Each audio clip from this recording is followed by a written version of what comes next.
The phone call came in at 11:47 p.m., and what Jennifer Gladhill said next would change everything.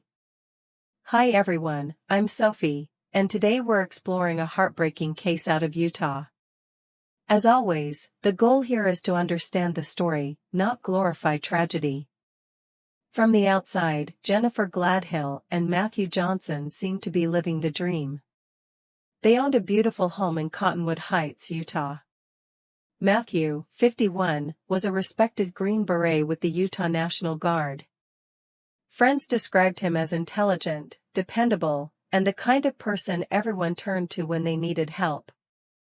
Jennifer, 42, was viewed as a caring mother and supportive wife, quiet, polite, and mostly focused on home and family. Together, they were raising 3 children. To neighbors, they looked like a model family. But behind closed doors, their marriage was falling apart. Court filings later described months of tension, arguments, and emotional strain. In the summer of 2024, Jennifer sought a protective order, but the court ultimately ruled that the situation reflected a deeply troubled relationship, not abuse, and suggested the couple should have pursued divorce much earlier.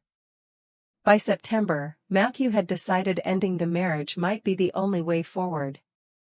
Friends say he talked about moving on, but he never got the chance. Investigators would later allege that Jennifer was involved in an affair, and that the relationship had become a major source of conflict. According to prosecutors, their arguments intensified, and in the days before Matthew disappeared, the situation inside the home reportedly became more unstable. Authorities say that on the night of September 20th, a confrontation took place. By the next morning, Matthew was gone, and nothing would ever be the same again. Prosecutors allege that while Matthew slept, Jennifer used his own handgun to kill him, then attempted to hide what had happened. Court documents state she placed his body in a storage container, cleaned the bedroom using bleach and carpet cleaners, ordered a new mattress, and tried to conceal Matthew's phone and vehicle. For several days, Jennifer said nothing. Then, according to investigators, she confided in the man she'd been seeing. He later told police that Jennifer described the killing, the cleanup, and even the burial of Matthew's body, a location authorities still have not fully confirmed. Concerned and frightened, he began recording their conversations. In one recording, Jennifer allegedly spoke about Matthew in the past tense, before he had even been reported missing. 6 days later, Jennifer finally contacted police. She said Matthew had left on his own and didn't want to be disturbed. But investigators were already suspicious. His military unit reported him missing after he failed to appear for duty, something his friends insisted he would never do. Once detectives searched the home, the story unraveled fast.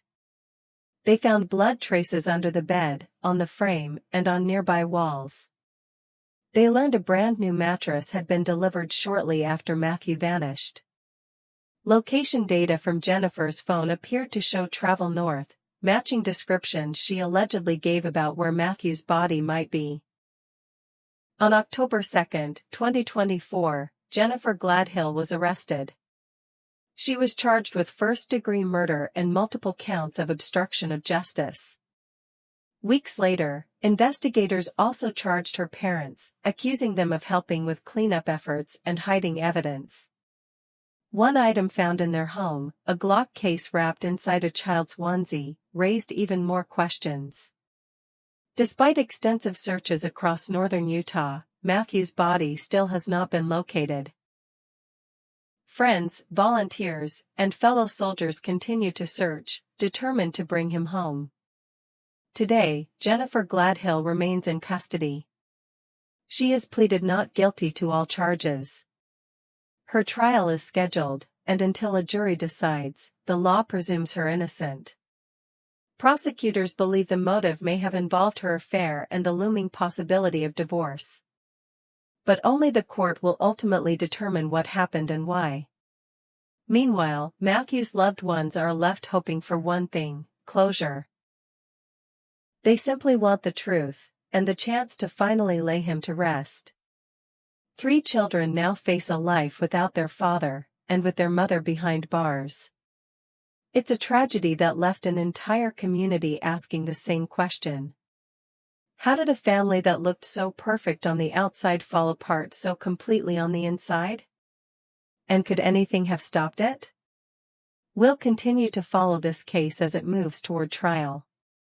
Thank you for watching, and as always, remember, real people live behind these stories.